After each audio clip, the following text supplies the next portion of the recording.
to we have two of our members with COTAD that's going to come up and just give you a brief overview of what we do as an organization. So go ahead and come on down, Christina and Stephanie.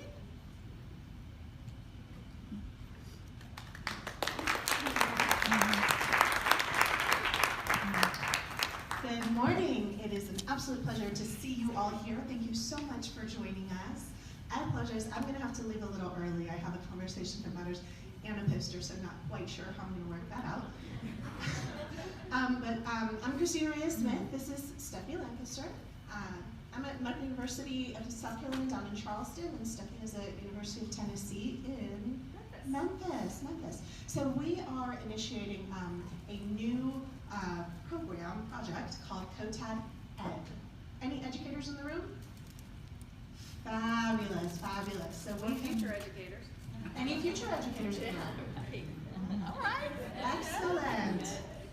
Yes. So we see a great need for connecting educators around workforce diversity and inclusion as well. So we launched at a dinner this past Wednesday. We've had the support of Neil Harbison and ACO and many of the leadership within AOTA as well. We have a couple different activities that are going to be coming out of the Education Summit. We're working on a 2-day workshop. That will probably be more of a certificate program. We're working with Dr. Sabrina Salvant on that, the incoming director of ACO. Very thrilled about that. We have a lot of resources for educators on our website, and we do plan to increase those. But we are going to start connecting with each other on Facebook and an email list. So did we bring? We did not. We're going to have a survey. We'll send out the link after this online. If you're interested in being a part of that connection, just give us your contact information. And it'll be separate but connected to COTAD. The other thing that we wanted to mention is we are proposing a special interest section on diversity affairs. Yay!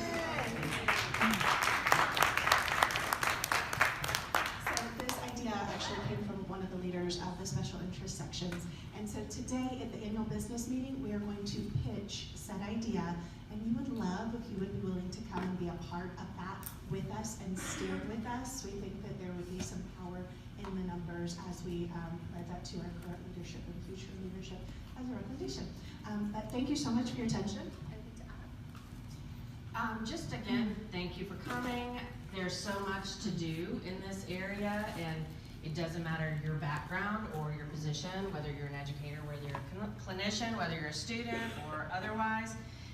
There's something to be done, and one little change in your corner of the world can make a big difference. So it can seem overwhelming and seem like one person or one small group, like in this room, might have our work cut out for us, and that's true, but that's not to say that one little thing, one day, won't make a difference. Thank you so much for coming. Thank you. What time is this special interest business meeting so that we can be there? What time is it? I believe it's at 11:30 in the large area. But I'll double check.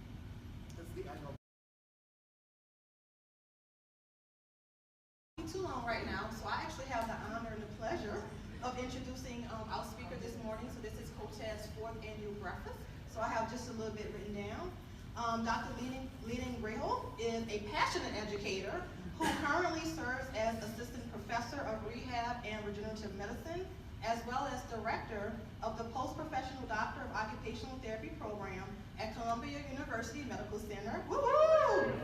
Dr. Grajo has contributed significantly to evidence-based practice within occupational therapy through his astounding research and numerous publications. Y'all should see the list, guys. It's awesome.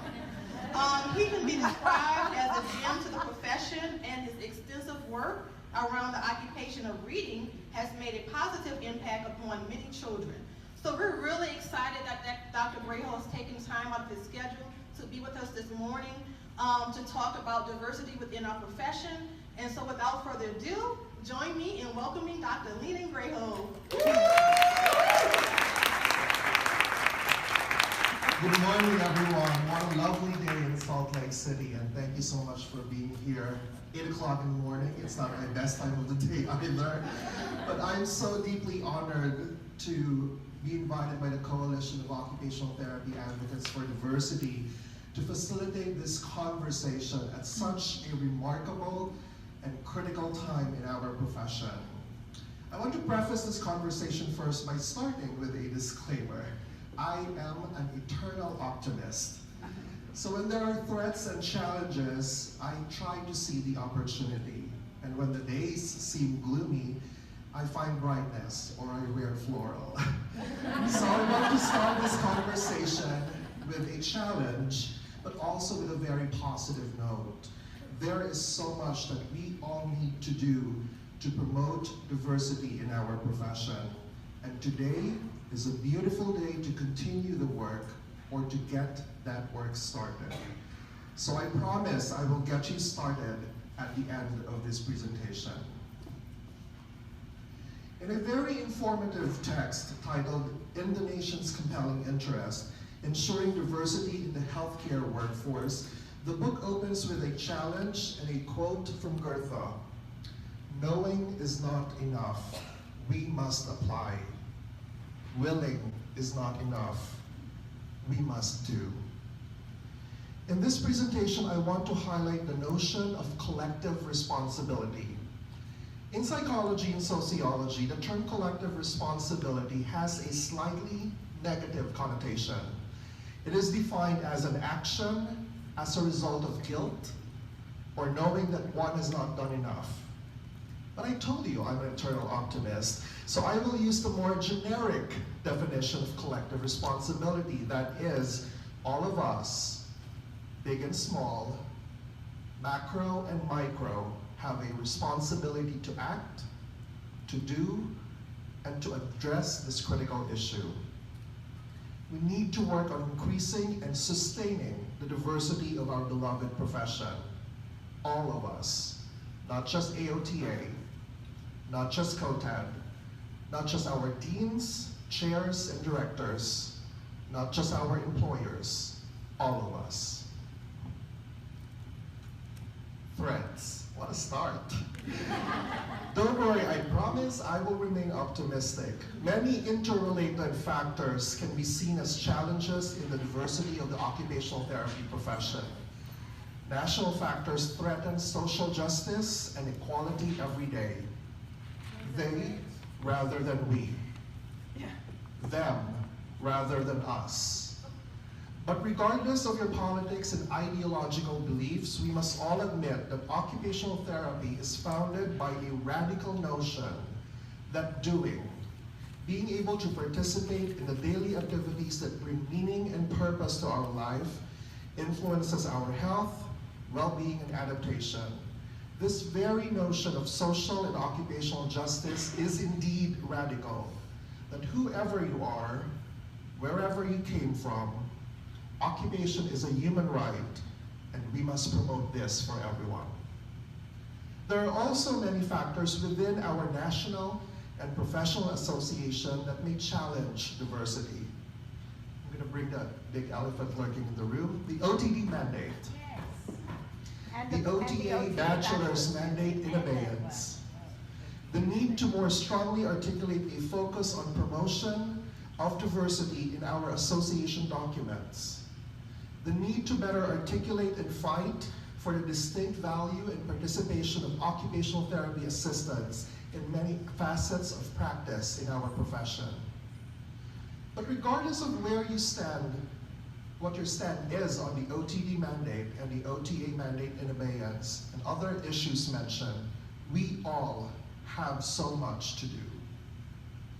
Personal factors, our own personal beliefs, implicit biases, the way we communicate, especially in the social media world we have today. The promotion of diversity is not only about having a diverse workforce, it is also about embracing the beauty that we all do not need to think the same way, look the same way, believe in perspectives in the same way. There is profound beauty in that, and we need better ways of embracing all of this. Numbers, I love numbers. Let's look at some statistics of the ethnicity diversity from 3 different data points for both the OTA and OT demographics. I contacted NBCOT earlier this month for the latest practice analysis study. A 2018 practice analysis will be published later this month. The 2012 practice analysis data included 2,800 new certificates within their first 3 years. Juxtaposed to this are two other data points: the 2015 Data USA report and the 2017 Bureau of Labor Statistics report. Data USA is a team of economists, data scientists, engineers, and researchers who analyze and compile data from several US government agencies. BLS, as we know, works within the Labor Department to track market data and working conditions across multiple sectors. Factoring margins of measurement error, you will see that the data across 3 time points and 3 sources are actually quite comparable, with bigger varying differences in statistics of Asian and African American OTs. Unfortunately, not much available data is reported for OTAs, but based on the NBCOT practice analysis survey alone, our OTAs seem to have slightly better diversity than the OTs. We must protect this. As scientists, many of us can argue and analyze these statistics all day long. But one of the biggest points I want to raise in this discussion today is that if we want these numbers changed, we have to start addressing diversity from the sector that produces these statistics. Diversity promotion starts in our professional educational programs. So again, just by a show of hands, I want a quick glance of our audience composition. How many are full-time clinicians? Great. OTRs, COTAs, students, faculty, any program directors, deans, or clinical administrators. Thank you. We have such a great diverse group. First, I want to highlight the initiatives within our profession. COTAD has done truly amazing work in the past recent years. How about a big round of applause for COTAD? The Minority Mentorship Program is designed to support underrepresented occupational therapy students, new practitioners, and prospective students. Volunteers and advocates are involved in helping COTAD with various projects and initiatives, which also include a variety of presentations at AOTA conference. As you have heard, COTAD is also now partnering with student OT associations, establishing chapters with OT and OTA programs, and more recently they have launched COTAD Ed, a project to support and promote a lot of projects, including holistic admissions process in our professional programs. Also last week, if you haven't read, COTAD has released its official statement and recommendations to promote diversity in OT as a result of the OTD mandate. If you have not seen the statement, visit cotad.org or visit their Facebook page. Like I've said, there's still so much work to do. A simple search of published studies on effectiveness of diversity efforts within our educational programs in OT and OTA programs are still underexplored. AOTA Vision 2025. There's a lot of opportunities there. Some are missed, and some we need to really work on. So as we continue to develop the body of knowledge about diversity promotion in OT, let us take a look at some valuable lessons from our peers. There have been many statistics brought up and raised on social media recently about statistics in medicine, nursing, and physical therapy. If you have not seen this conversation on Facebook, oh dear, you are missing the color and brightness that's going on in the internet airwaves. Instead of just showing you more numbers, I promise there will be 2 more slides of numbers, I want to highlight the actual initiatives from our other healthcare peers. First, medical education. The executive report by the Council of Graduate Medical Education, based on a task force on supporting diversity in the health professions, came up with 2 strong recommendations, and I think we need to follow lead. First, they said investments should be made in the longitudinal evaluation of health professions training for diversity programs. Second, they said that an evidence base should be developed to understand which programs are the most effective in supporting diversity in the health professions. From the CGME report, I quote, "Greater diversity in the health workforce is critical to improve healthcare delivery for an increasingly diverse population. Investments in health professions training for diversity programs are critical for achieving diversity in the workforce and should be continued. However, there are significant evidence gaps for the effectiveness of these programs, such as data on graduation rates that limit the ability of policymakers and educators to match interventions with community needs, determine appropriate investments in programs, and maximize very limited resources. Quantitative data," they said, "should be obtained to document success rates and allow year-to-year comparisons of the effectiveness of each program." We are not there yet. More numbers. I promise this is the last two slides with a table of numbers. This data was tracked by the Council of Graduate Medical Education in the University of Washington Center for Health Workforce Studies, published in 2015 and 2016, tracked from data points from 2004 and 2013. The data shows that in the past 9 years, considering margin of errors, there has been a reduced percentage of African Americans and mixed race ethnicities in OTRs, and a considerable decrease in Asians, Pacific Islanders, and Hispanics in OT assistants and aides. Take note as well of the big increases in the percentage of whites in the demographics of OT assistants and aides. Last table of numbers. This has been posted, reposted, reanalyzed, and interpreted in so many ways on social media recently. Let's take a look at physical therapy. There has been great discussion about how to analyze the demographic trends for physical therapists as a result of the Doctor of Physical Therapy mandate in 2015.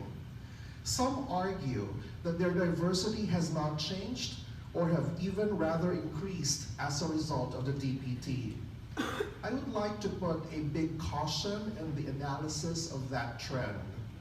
Like medical education, both the American Physical Therapy Association and the American Council of Academic Physical Therapy have launched diversity task groups that have made a system-wide analysis of factors and trends affecting their diversity.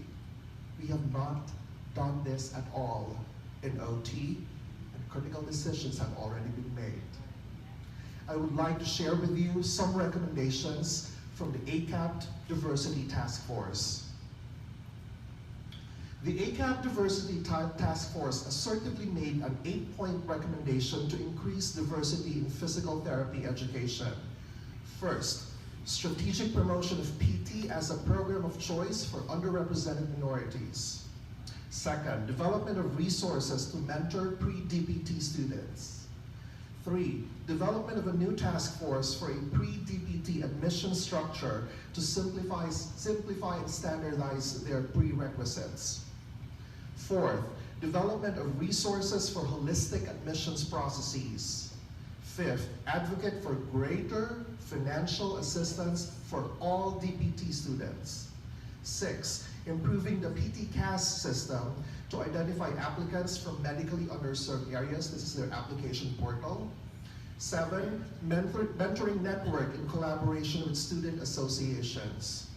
And last, the development of faculty and clinical residencies for underrepresented minority graduates from historically Black colleges and universities and Hispanic serving institutions. If there's one lesson that can be gleaned from both the ACAPT and CGME reports, is that a system-wide analysis of diversity trends across different sectors of the profession is imperative. I call on our leaders at AOTA to do the same. From statistics, no more numbers, to recommendations, I now want to highlight evidence-based programs gleaned from multiple data sources. The sources of some of these efforts are the University of Washington Health Workforce Studies Facilitating Racial and Ethnic Diversity Task Force, published in 2015, and a 2015 recommendation report from the U.S. Department of Health and Human Services Committee on Minority Health. From the Department of Health and Human Services, 4 principles on developing a diverse workforce. They said that the development of a healthcare workforce that is representative and reflective of the communities served is vital for healthcare reform to achieve its potential to serve a diverse and growing minority population and to create an affordable and sustainable healthcare system that produces positive health outcomes. Second principle, healthcare professional schools must be affordable and must reflect the diverse communities that they serve. Their curricula must promote a trans, multidisciplinary, team-oriented, and community-responsive approach to teaching, training, mentoring, and matriculating to ensure the availability of healthcare providers necessary to implement comprehensive healthcare reform. Third principle, the development of diverse executive leadership and governance bodies of the healthcare system, as well as a diversity of faculty and leadership in K through 16 and healthcare professional schools are essential for implementing effective healthcare reform that meets the needs of a diverse minority population and works towards eliminating health disparities and health inequities. Last principle, accrediting and licensing agencies should include strong and robust requirements, benchmarks, and oversight processes for ensuring the provision of patient-centered, culturally and linguistically sensitive competent training and care in healthcare settings. This includes, at a minimum, meeting the national standards on culturally and linguistically appropriate services, and these benchmarks must ensure a diverse healthcare workforce, including diverse executive leadership and governance. Now let us look at some diversity programs that evidence tells us work. First, holistic admissions processes. We have heard of COTAD-Ed's initiative to work with professional programs to promote holistic admissions process. Holistic admissions must include the deliberate recruitment of underrepresented minorities.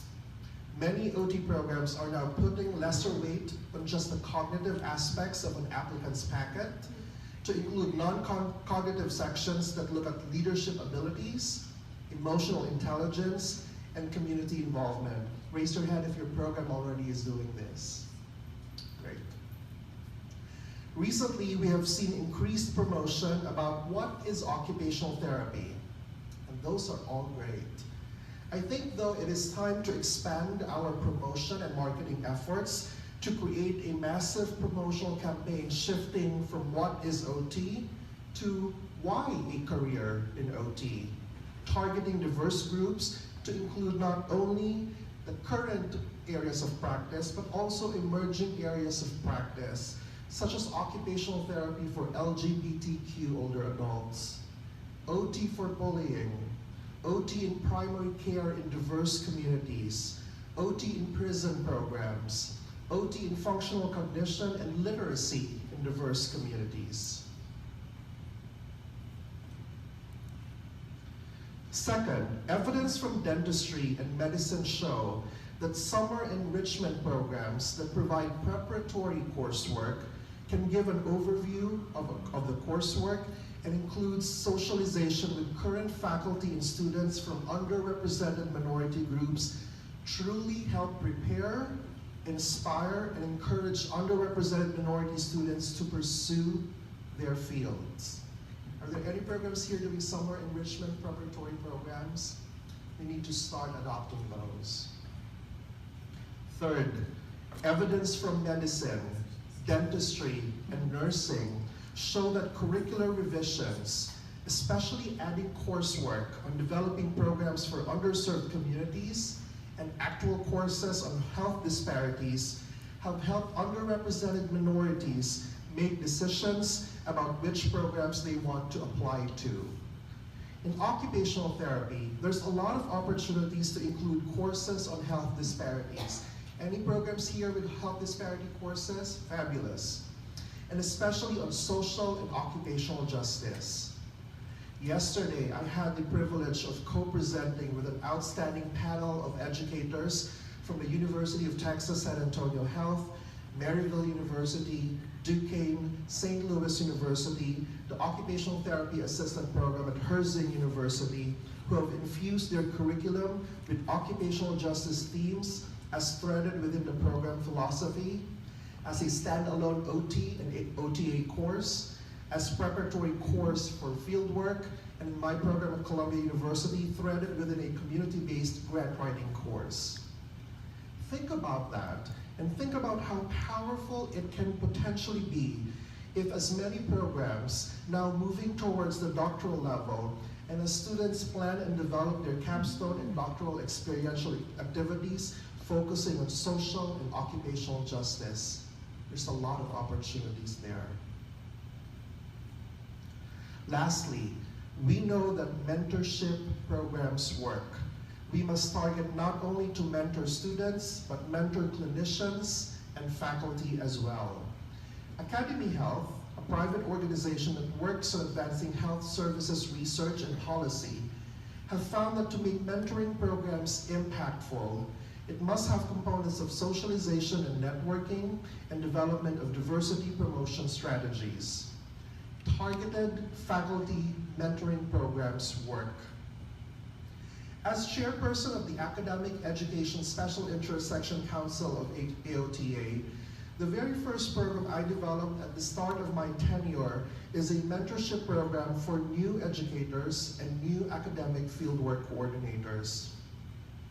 While those programs do not focus necessarily on just underrepresented minorities, we have ensured that in the recruitment process, we must include faculty from different geographical regions, university affiliations, and most especially to include educators in OTA programs. We are starting our third cycle in the fall. We are recruiting in the summer. So if you have new faculty, new educators, new academic fieldwork coordinators, watch out for that email blast. We have just concluded the second cycle of the program, and to date, we have mentored 55 new faculty and new fieldwork coordinators, paired with over 45 seasoned mentors, and we are launching our third cycle this fall, and people say that it has been very helpful.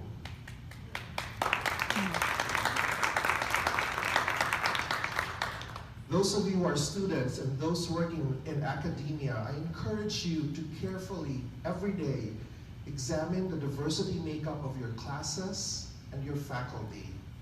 Again, there's so much work we need to do on that front. Let us now bring this home. What can we do, big and small, in our programs, in our clinics, within ourselves? How can we join this collective responsibility? First, let us build capacity. Let us build the capacity of our profession so it becomes more diverse.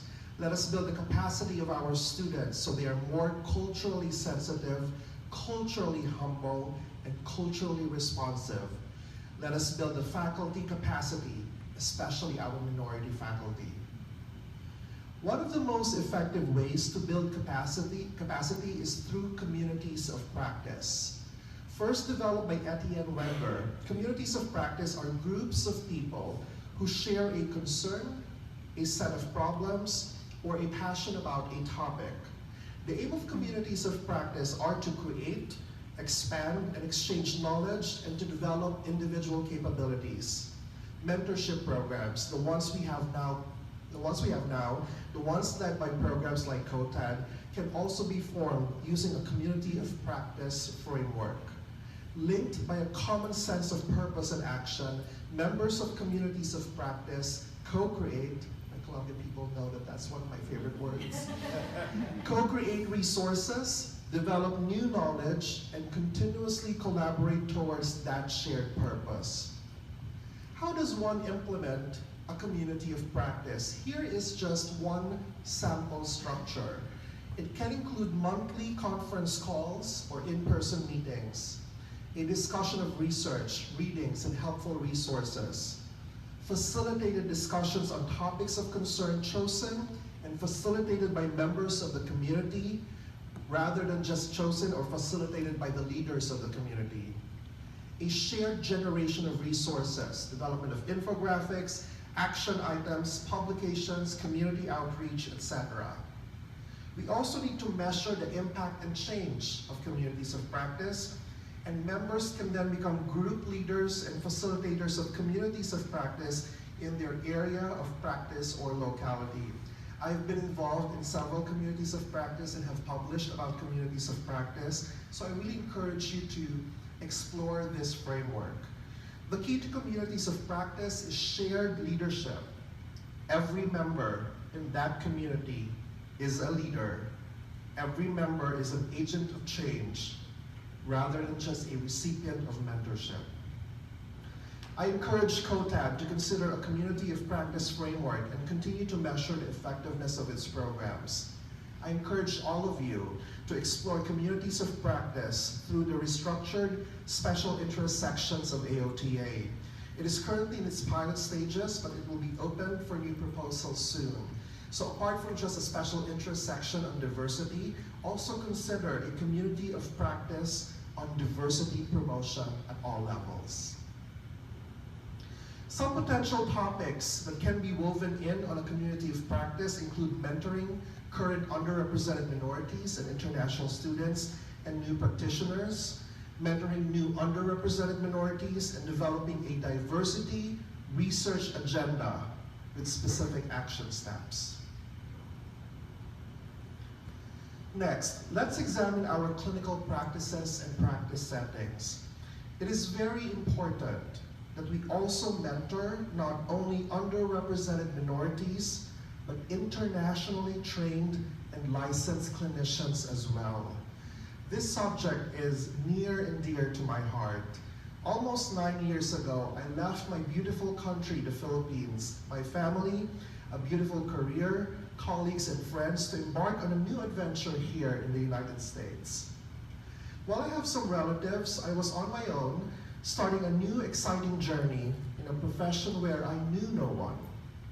In 2010, I got a job at a small pediatric clinic in Austin, Texas. They took a chance on me.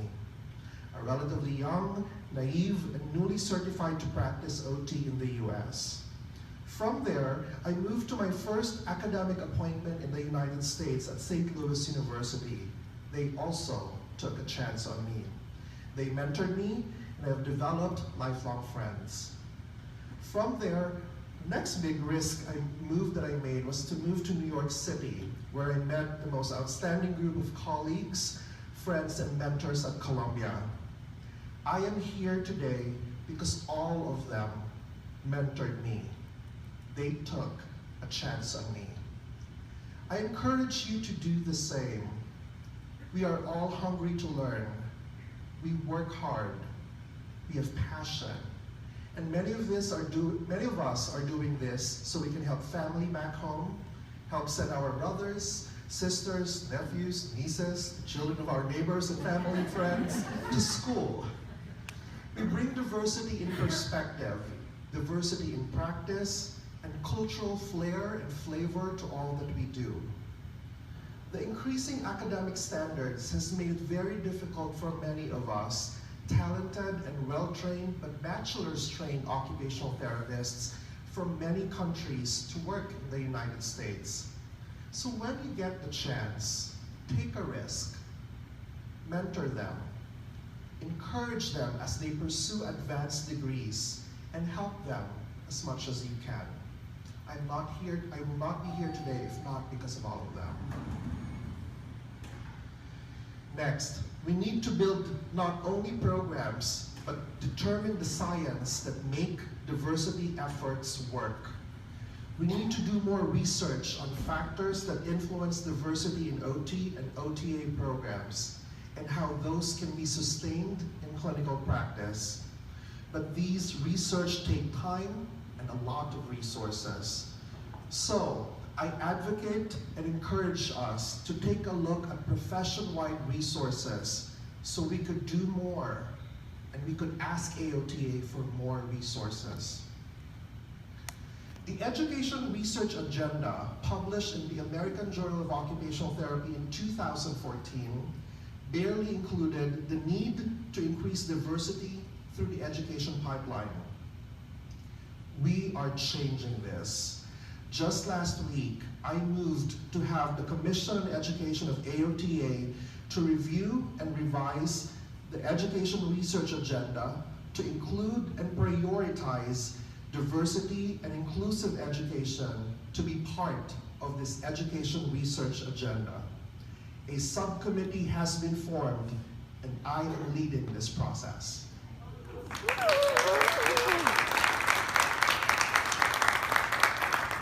I also encourage and request the American Occupational Therapy Foundation to include educational science as a funding priority in its intervention research grant funding. After all, education is an intervention. Our outcomes are all of you, all of us, who now successfully practice occupational therapy. Funding for educational science can help us educators devote time and resources for a system-wide study of diversity, effective diversity programs, and all various efforts. We need a united diversity research agenda. We need to better and more widely analyze the student body diversity in programs that have already transitioned to the OTD. We should be collecting that data. We need to study the effectiveness of intentional and targeted mentorship programs for underrepresented minorities and LGBTQ students. We need to build critical mass in targeted diversity initiatives in OT and OTA programs. We also need to study effectiveness of mentorship programs for underrepresented minorities and LGBTQ students. This is our board of directors at AOTA. I have so much respect for these amazing leaders. Many of them are my friends and great colleagues of mine. But I encourage all of us to develop new leaders. Let us give underrepresented minorities other role models. Let us continue to develop and elect a diverse group of leaders. Let us promote the professional development of new and diverse leaders. COTAD was born out of leaders from the American OT Association Emerging Leaders Program. Let us continue this initiative. Let's develop more leaders from underrepresented minorities. Let us develop our own leadership skills. This is a time of change, a critical time to let our voices heard. Make your voices heard. An important time for equality, social justice, and diversity. We need to do something today. In lieu of questions and answers, I want to now open this for a facilitated discussion. There are handouts on your tables, and I want you to get one each, please. And I want us to devote just about 5 minutes to reflect and to think about what we can do, big and small steps to make our profession more inclusive and diverse. Today, we will plant new seeds, and it will start with a pledge from all of you to start acting today to help with our collective responsibility. So let's spend just a few minutes to write our pledges down, and then I would love to hear from all of you. Thank you.